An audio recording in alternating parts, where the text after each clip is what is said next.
1:15, this is the Sri Lanka Broadcasting Corporation. The news edited by Anjana Leonarachi and read by Niranjan Abesundara. The government decides not to increase gas prices. The government pays attention to import the second dose of AstraZeneca from Sweden. With the removal of the travel restrictions, daily activities in Sri Lanka are going on as usual. 5 Gramledar divisions in Noor Elia district isolated. In world news, US Navy uses 18,000 kilo explosive to test warship in full ship shock trial. In sports news, Uganda, first COVID case among foreign teams at the Tokyo Games. The government decides not to increase gas prices. Decision was taken after a meeting of the Ministerial Subcommittee on Gas Prices this morning. Its members are Mahinda Amaravira, Bandula Gunawardena, Udega Mampila, Vasudeva Nayanekara and Karen Abukwella. Litro and Love's Gas had sought permission from the Consumer Affairs Authority to increase gas prices. Ambassador of Sri Lanka to Sweden, Darshana M. Pereira, engaged in discussions with Sweden's Foreign Minister Ann Linde in Stockholm. Discussions focused on all areas which straddle the bilateral engagement. There was general convergence of views to explore further initiatives focused on the bilateral, political, economic, sustainable development, environment and climate change and women's empowerment. On trade and economic cooperation, the ambassador highlighted the need to enhance trade in goods, including better utilization of UU GSP Plus provisions. They also shared views on climate change and environment. The ambassador highlighted Sri Lanka's interest to cooperate with Sweden in clean technology. Foreign Minister Linde and Ambassador Pereira exchanged views on the respective COVID-19 pandemic mitigation efforts, vaccine supply, challenge associated with the inoculation program, and socio-economic impacts of the pandemic. Ambassador Pereira highlighted Sri Lanka's request for urgent supply of vaccines, especially the AstraZeneca vaccine, and the need for sustained supply to address the critical public health needs. Foreign Minister Linde underscored Sweden's strong partnership in the global efforts to address vaccine needs through the COVAX process, which contributes towards the supply of vaccines, including to Sri Lanka. With the removal of the travel restrictions, daily activities in Sri Lanka are going on as usual, our correspondents say. People are taken to the streets for their daily needs. Transport facilities are also provided to people who visit the workplaces as usual. Transport authorities say limited passenger transport services are available in operation today. Police say it is the responsibility of the public to follow the prescribed health recommendations even if the travel restrictions are relaxed. Strict laws are in place against violators of health recommendations. Army Commander General Chandra Silva says that 5 more Gramledar divisions in the Noor Elia district will be isolated with immediate effect. Accordingly, the following Gramledar divisions in Kotmale police area have been declared as isolated areas. Kotmale police area, Kalumadaba, Hapukastalaba, Veerapura, Beramana South and Palagorakaoya. The Committee on Parliamentary Business, chaired by Speaker Mahinda Abeyewardene, met this morning at the Parliament complex to decide on the business of the House for coming week. Further, next week's Parliament sitting has been scheduled to begin at 10 a.m. tomorrow.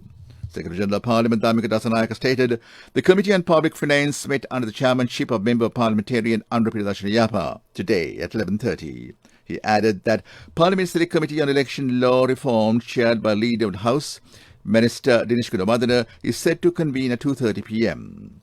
Meanwhile, a statement issued by the House noted that the public is allowed to submit proposals pertaining to the election law reforms until 19th of June. This news broadcast comes to you from the Sri Lanka Broadcasting Corporation. Get your EPF loan information and service details via SMS from HDFC Bank.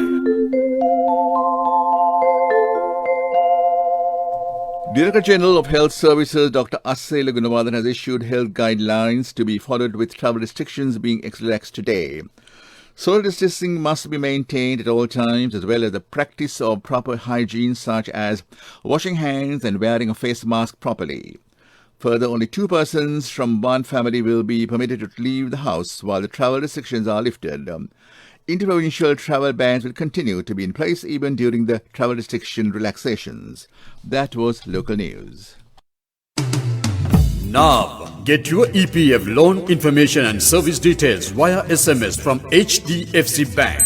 Wherever you are, being a state and private sector employee, to obtain EPF loan information and service details, just send a SMS mentioning EPF space name and region to 0718 800 999. HDFC Bank, the bank for your home.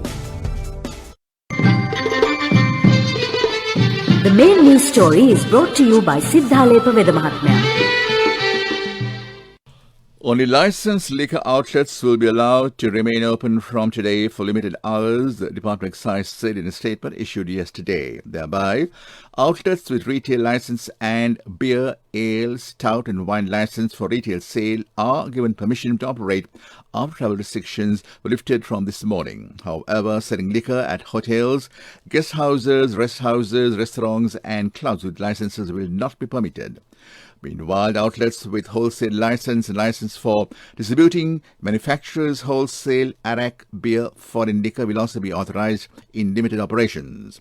Excise Department spokesperson, Commissioner of Excise Kapila Kumar Singh stressed the strict compliance to health protocols during service hours expected from the outlet owners. That was the main news story.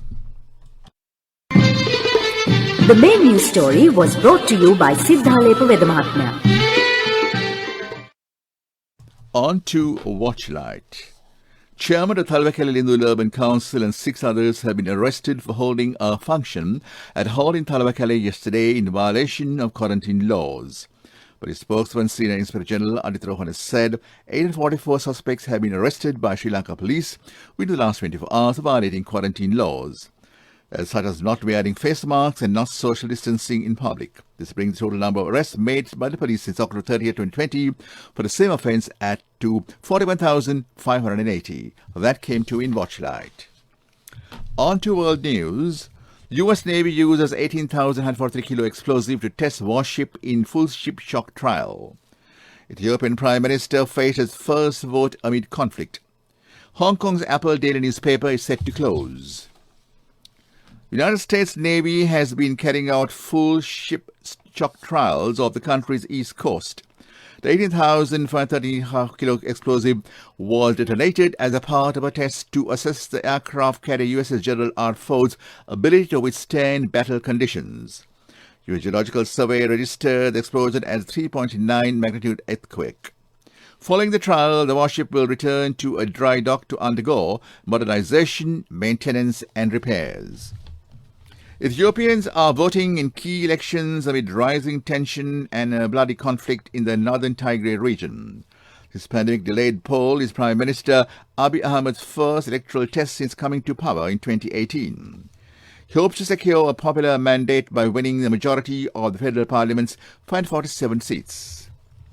Hong Kong pro-democracy paper Apple Daily could be forced to shut down in a matter of days, said an advisor of the paper's jailed founder Jimmy Lai.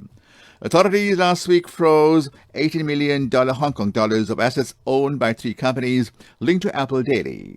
Mark Simon told the BBC the paper could do nothing while none of its bank accounts are functioning. And back to the headlines of the world news. U.S. Navy uses 18,043 kilo explosive to test warship in full ship shock trial. Ethiopian Prime Minister faces first vote amid conflict. Hong Kong's Apple Daily newspaper is set to close. Development news. The Embassy of Sri Lanka in Abu Dhabi organized a webinar together with the Export Development Board of Sri Lanka and the Consulate General of Sri Lanka in Dubai to bridge over 100 Sri Lankan ICT companies. They also plan to add professionals with the UAE market to explore new opportunities in the ICT industry this year. As a result of the initiative taken by the Foreign Ministry of Sri Lanka in collaboration with the Export Development Board, it will expand the export basket of Sri Lanka under the government's priorities to double the export foreign income. That is development news. On to sports news. New Zealand's Laurel Hubbard has become the first ever transgender athlete picked to compete at an Olympics in a controversial decision. Officials have selected her for the women's weightlifting team for Tokyo 2020 after qualifying requirements were recently modified. She has competed in the men's events before coming out as a transgender in 2013. A member of Uganda's Olympic squad has become the first to test positive for COVID-19 on arrival in Japan for the competition due to start on 23rd of July. Event was postponed last year but is now going ahead despite a fresh wave of COVID-19 cases in Japan. Uganda is also experiencing a surge in cases which forced the government to tighten lockdown measures on Friday. That is sports news. Contributory deposit of 1,000 rupees from NSB when your child enters grade 1. Open a Hapan Children's Service account for your kid today. Higher interest. Conditions apply. Business News. Sponsored by National Savings Bank. The safest place for your money. China-Sri Lanka Association for Trade and Economic Cooperation was inaugurated on the 15th of June 2021 at the Embassy of Sri Lanka. Objective of establishing China-Sri Lanka Association for Trade and Economic Cooperation is to enhance trade and investment cooperation between the two countries and to ease the barriers faced by Sri Lankan exporters. 2 MOUs were signed between the China-Sri Lanka Association for Trade and Economic Cooperation, China Entry-Exit Inspection and Quarantine Association, and the China Association of International Engineering Consultants, International Business Advisory Council. That was Business News. Business News. Sponsored by National Savings Bank. The safest place for your money. Contributory deposit of 1,000 rupees from NSB when your child enters grade 1.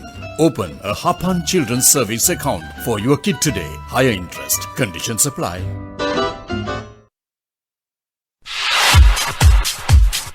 Economic News. Courtesy of I bought my daughter a laptop for her work by managing my finances. Whatever the expenses may be, I can't afford to miss out on life's special moments like her birthday or our anniversary. So you need to invest to make your family's future flourish. Saving money isn't easy when you have responsibilities. That's why we promise to give you the best returns and guarantee on your investment. LOLC Finance Fixed Deposits. Maximize your savings. LOLC Finance PLC, incorporated on the 13th of December 2001, is rated SLA stable by ICRA Lanka Limited and is licensed by the Monetary Board of the Central Bank of Sri Lanka under the Finance Business Act No. 42 of 2011. Morrisons rejected a £5.5 billion takeover proposal from US private equity firm Clayton, Dubilier and Rice. UK's fourth largest supermarket with 118,000 staff said offers significantly undervalues the firm. CD&R, where former Tesco boss Sir Terry Leher is an advisor, confirmed it was considering a formal bid after weekend media speculation about its plans. That was Economic News. Saving money isn't easy when you have responsibility. That's why we promise to give you the best returns and guarantee on your investment. LOLC Finance Fixed Deposits. Maximize your savings. LOLC Finance PLC, incorporated on the 13th of December 2001, is rated SLA stable by ICRA Lanka Limited and is licensed by the Monetary Board of the Central Bank of Sri Lanka under the Finance Business Act No. 42 of 2011. Weather Report was sponsored by Dialogue, in partnership with the Ministry of Education, introduces NanaSir, a trilingual educational mobile app with video-based lessons for grade 1 to A-levels. Now your child can study with ease on your mobile with no subscription fee. A few showers will occur in the western, central, Sabaragamu and northwestern provinces and the Gaul and Matha districts, the Met Department said today. However, mainly fair weather will prevail elsewhere. Wind speed will be 30-40 km per hour in the western slope to central hills, northern, north central and northwestern provinces and Hambantota and Trincomalee districts. That was the weather report. Weather Report was sponsored by Dialogue, in partnership with the Ministry of Education, introduces NanaSir, a trilingual educational mobile app with video-based lessons for grade 1 to A-levels. Now your child can study with ease on your mobile with no subscription fee. Back to the headlines of the news. The government decides not to increase gas prices. The government pays attention to import the second dose of AstraZeneca from Sweden. With the removal of travel restrictions, daily activities in Sri Lanka are going on as usual. 5 Gramila divisions in Novarelia district have been isolated. US Navy uses 80,043 kilo explosive to test warship in full ship shock trial. Sports news. Uganda, first COVID case among foreign teams at the Tokyo Games. That in the news, and it's back to your friend and mine, Chalma Vida, going to keep you entertained this Monday afternoon with some great music, and of course, your requests as well. Also, my other side, Chandima, microphone is all yours. Thank you very much, Niranjan. That was